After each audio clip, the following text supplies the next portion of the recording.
Ah, angka 1.000 itu pasti kalau matematikanya sesuai kemampuan yang saya punya. Iya, iya, Ya, tapi kalau angka bangun masjid 1.000 iya. itu kayaknya mulut saya disentil sama Allah. Itu gerak Allah semua. Diwajibkan harus bangun 1.000. Ini nanti setelah nasi kuning kita cerita lagi soal masjid karena ini luar biasa sekali. Jadi 1.000 itu sesuai kemampuan. Saya berkalkulasi. Kalau saya beli 10.000, Iya, saya jual 3.000, saya subsidi 7.000. iya. 7.000 kali 200 kali 1.000 Iya. porsi.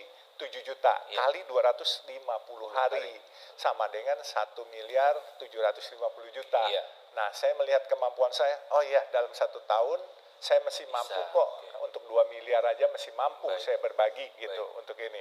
Nah, saya bukan seperti yang Bapak bilang, saya pernah melakukan, nyumbang aja deh, kasih Iya, aja. iya, iya, iya. Cuman kadang-kala saya suka lihat sumbangan-sumbangan saya tidak tepat sasaran. Oke. Jadi kadangkala ya maaf, ada beberapa oknum yang memanipulasi, Oke, dikorupsi. iya. Kadangkala Iya. kita kasih sembako misalnya 10 item Iya. melalui pemerintah kota sampai ke warga yang membutuhkan, sisanya cuma 1-2 item. Itu yang kesian. Jadi akhirnya saya mengambil kesimpulan, udah deh, yang di depan mata kelihatan aja. Nah, ternyata di dalam penjualan nasi kuning itu saya banyak belajar. Belajar itu yaitu sedekah itu tidak boleh dimonopoli, sehingga barokah itu juga tidak boleh dimonopoli. Sedekah dan barokah tidak boleh dimonopoli. Yes. Jadi tidak boleh memikirkan aku yang mau sedekah gitu ya, Pak? Yes. Jadi maksudnya yang lain nggak usah sedekah, Ya, saya aja saya sedekah. Nah, saya ternyata setelah saya sebut angka 3.000 dan saya mau jual, saya nggak mau kasih gratis.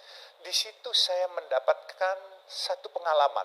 Makanya ini Allah mengajarkan saya dengan sambil learning by doing. Ya. Nah, satu hari saya melayani di kantor Palang Merah Indonesia Jakarta di Keramat Raya nomor 47. Itu kan kita buka outlet nasi kuning. Saya lagi melayani, ada tukang parkir, bapak-bapak pakai celana pendek, dia makan 3.000 perak, dia duitnya 10.000. Baik. Mungkin dia setiap hari makan 10.000, Ya. tapi dia makan 3.000. Udah, dia makan. Terus 2 menit kemudian dia datang. Ya. Setelah dia makan habis itu, dia makan di situ. Di hari yang sama itu ya, Pak? Di hari yang sama, Ya. di waktu yang berselang 2 menit. Ya. Dia habis makan, dia kasih, dia mau terusin parkirannya lagi. Tahu-tahu dia bawa kakek-kakek tua pakai tongkat. Ya. Dia bilang, dia keluarin duit kembalian 7.000 tadi, Ya. dia keluarin 5.000 malah. Saya mau sedekah buat bapak ini, tolong nih saya bayarin. Dia kasih 5.000-an, dia kembalian dapat 2.000. Luar Saya biasa terus sekali. kaget. Oh iya, dia dapat sedekah dari saya, terus dia bisa bersedekah kepada saudara yang lain. Benar. Terus saya berkesimpulan, luar biasa. Kalau kita kasih gratis, Kebaikan menular ya, Pak? iya, kalau saya kasih gratis, Iya. sedekahnya buat saya, barokahnya buat saya. Iya. Tapi kalau saya kasih jual 3.000, dia juga bisa ikut bersedekah. Sedekah, betul. Jadi ajang sedekah. Sehingga barokahnya dia juga dapat. Benar. Dan juga gini, ada satu hal setelah kejadian itu saya belajar. Kalau kita kasih gratis, Iya. yang tidak lapar pun ikut ngambil. Iya. Makan. Karena sifat manusia itu sebenarnya dari lahir itu serakah. Iya. Tinggal bagaimana kita lebih dekat sama Tuhan apa lebih dekat sama setan. Iya. Ya, kalau dekat sama Tuhan serakahnya hilang. Kalau Iya. dekat sama setan apa juga. Iya. Pokoknya udah Gratisan. penuh pun, udah megah pun, Iya, dia betul, tendang betul. terus itu. Betul. Jadi makanya saya bilang, itu saya ketemu jalan, sedekah itu tidak boleh dimonopoli, sehingga barokahnya pun tidak termonopoli nanti. Padahal di awalnya Bapak itu kan nggak berpikir seperti itu ya. Tidak berpikir. By the time begitu jalan di mendapatkan ridho Allah bahwa oke 3.000, 1.000 ini aku mau di sini semua. Pokoknya UMKM harus hidup semua. Itu nggak Bapak rencanakan kan Pak? Tiba-tiba Not by planning. Ini semua biasa. learning by doing, dan ini pasti ada gerak Allah, Pasti. ya kan, dengan malaikat-malaikatnya yang menunjukkan.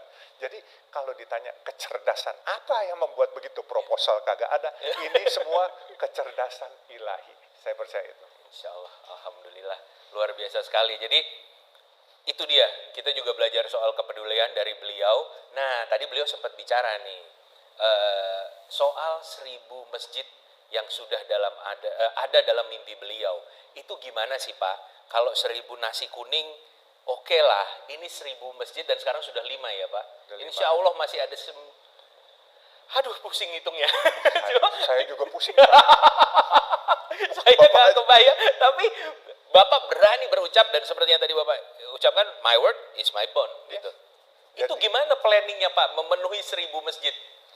Jadi saya waktu pertama kali tahun 80-an saya bikin masjid di Samarinda. Ya. Di pabrik kayu saya, pabrik triplex itu itu was 87. Ya. Terus yang kedua di Papango, di daerah termarginalkan di ibu kota, yaitu di Priuk. Ya. Di bawah jalan tol itu. Di bawah jalan tol. Yang ketiga di depan pintu Ancol Karnaval. Ya. Nah, itu sumbangan dari Bapak Tommy Winata, Harta Geraha Peduli. Terus yang keempat di Desari, Masjid Babalu Desari. Kelima di depan pintu tol Sentul Selatan. Oh baik. Nanti keenam rencananya di seberangnya yaitu Sentul Barat. Gitu. Terus mungkin dekat di Bogor sini ada Vivo, kalau nggak salah ada Vivo Mall itu yang bersangkutan yang punya Megapolitan ingin menyerahkan tanahnya kepada kita untuk kita bangunkan. Nah kalau untuk 1000 itu saya pikir juga ini kadangkala asal nyablak aja atau memang saya disentil. Tapi dengan begitu saya berasa saya punya kewajiban. Betul. Sampai saya panggil anak-anak saya. Saya bilang kalau ayah tidak bisa bikin 1000, kamu harus teruskan. Kalau kamu tidak bisa teruskan, anak kamu yaitu cucu ayah harus teruskan juga. Karena ini adalah mungkin tugas ayah dari Allah. Yang kalau saya syukur karena Allah pikir saya belum selesai 1000, saya masih dikasih panjang umur sehingga bisa mentuntaskan itu. Betul. Ya kan, kalau tidak ya kalian harus meneruskan. Nah kemarin kita bicara, saya kebenaran baru beli tanah, paling tidak sudah tambah 100. Bagaimana caranya? Oke, saya bilang. Jadi akhirnya bukan hanya kita yang bikin, tapi kalau ada musola, masjid-masjid yang terbengkalai, yang rusak atau apa, bisa mau restorasi dengan cara Oriental look, itu adalah bagian hitungan dari kita. Nah itu kalau memang ada teman-teman, saudara-saudara, asal mau dibikin Oriental look, Chinese look, kita akan